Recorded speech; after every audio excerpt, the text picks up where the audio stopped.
الحمد لله رب العالمين والصلاة والسلام على اشرف الانبیاء والمرسلین۔ شیطان انسان کا ازلی دشمن ہے اور اس نے یہ اعلان کر رکھا ہے کہ وہ بنی آدم کو ضرور گمراہ کرے گا، لہذا انسان شیطان کو اپنا دشمن ہی تصور کرے اور اس کے نقش قدم پر نہ چلے۔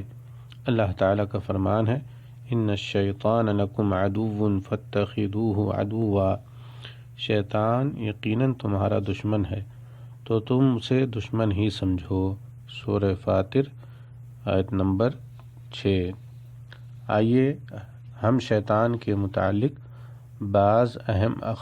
بعض اہم حقائق سنتے ہیں۔ نمبر 1، شیطان انسان کا پیچھا نہیں چھوڑتا ہے، انسان کو پتہ بھی نہیں چلتا اور شیطان اپنا کام کر جاتا ہے اور وہ اسے گمراہ کر ڈالتا ہے۔ نبی کریم صلی اللہ علیہ وسلم کا فرمان ہے، ان الشیطان یجری من ابن آدم مجری الدم، بے شک شیطان انسان میں خون کی طرح گردش کرتا ہے، رواہ البخاری و مسلم۔ نمبر 2، شیطان ہمارا دشمن ہے، ہم اسے دیکھ نہیں سکتے لیکن وہ ہمیں دیکھ سکتا ہے۔ اللہ تعالیٰ کا فرمان ہے، انہ یراکم هو وقبیلہ من حیث لا ترونہم، بے شک وہ اور اس کا قبیلہ تمہیں اس جگہ سے دیکھتے ہیں جہاں سے تم انہیں نہیں دیکھ سکتے۔ سورہ اعراف آیت نمبر 27۔ نمبر 3، شیطان اکیلا نہیں ہے بلکہ اس کے اعوان اور مددگار بہت زیادہ ہیں، وہ ان سے بہت سارے کام لیتا ہے، انسان کو گمراہ کرنے کے مختلف طریقے آزماتا ہے اور انہیں اللہ تعالیٰ سے دور کر دیتا ہے۔ اللہ تعالیٰ کا فرمان ہے، وَإِنَّ الشَّيَاطِينَ لَيُوحُونَ إِلَىٰ أَوْلِيَائِهِمْ لِيُجَادِلُوكُمْ، بلا شبہ شیطان تو اپنے دوستوں کے دلوں میں شکوک و شبہات القاء کرتے رہے ہیں تاکہ وہ تم سے جھگڑتے رہیں۔ سورہ الانعام آیت نمبر 121۔ ابلیس شیطان کے لیے اس کے لشکر میں سب سے معزز وہ ہوتا ہے جو سب سے بڑا فتنہ برپا کرتا ہے، اور جو آدمی اور اس کی بیوی کے درمیان جدائی ڈالتا ہے وہ شیطان کا بہت ہی قریب ہوتا ہے۔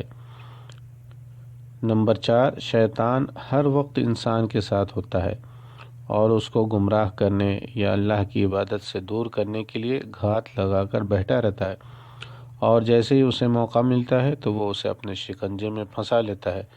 شیطان کے تسلط سے بچنے کے لیے ضروری ہے کہ انسان ہر وقت اللہ تعالیٰ کو یاد رکھے۔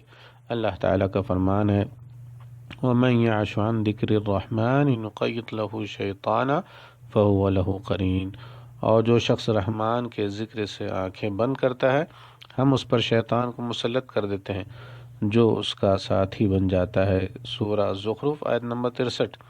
رسول اللہ صلی اللہ علیہ وسلم کا فرمان ہے، ما منکم من احد الا قد وکل به قرینہ من الجن وقرینہ من الملائکہ قالوا وإياك يا رسول الله قال وإياي ولكن الله أعانني عليه فأسلم فلا يأمرني إلا بخير، ایک ساتھی جنہوں میں سے اور ایک ساتھی فرشتوں میں سے تم میں سے ہر شخص کے ساتھ لگا دیا گیا ہے۔ صحابہ کرام نے کہا، آپ کے ساتھ بھی؟ تو آپ نے فرمایا، ہاں میرے ساتھ بھی، لیکن اللہ تعالیٰ نے میری مدد کی ہے اور میرا ساتھی مسلمان ہو چکا ہے، چنانچہ وہ مجھے خیر کا ہی حکم دیتا ہے، رواہ مسلم۔ نمبر 5، شیطان قیامت کے روز بری الذمہ ہو جائے گا اور کسی کی فریاد رسی نہیں کرے گا۔ وَمَا كَانَ لِي عَلَيْكُم مِّن سُلْطَانٍ إِلَّا أَن دَعَوْتُكُمْ فَاسْتَجَبْتُمْ لِي فَلَا تَلُومُونِي وَلُومُوا أَنفُسَكُمْ مَا أَنَا بِمُصْرِخِكُمْ وَمَا أَنتُمْ بِمُصْرِخِي إِنِّي كَفَرْتُ بِمَا أَشْرَكْتُمُونِ مِن قَبْلُ إِنَّ الظَّالِمِينَ لَهُمْ عَذَابٌ أَلِيمٌ، اور میرا تم پر کچھ زور نہ تھا سوائے اس کے کہ میں نے تمہیں اپنی طرف بلایا تو تم نے میری بات سن لی، لہذا مجھے ملامت نہ کرو بلکہ اپنے آپ کو ملامت کرو، نہ میں تمہاری فریاد کر سکتا ہوں اور نہ تم میری فریاد کر سکتے ہو۔ اس سے پہلے جو تم مجھے اللہ کا شریک بناتے رہے ہو میں اس کا انکار کرتا ہوں، بلا شبہ ظالموں کے لیے المناک عذاب ہے۔ سورہ ابراہیم آیت نمبر 22۔ نمبر 6، اللہ تعالیٰ کی ہر نافرمانی شیطان کو بڑی محبوب ہوتی ہے، اسی لیے وہ گناہوں کو انسان کے سامنے مزین کر کے پیش کرتا رہتا ہے۔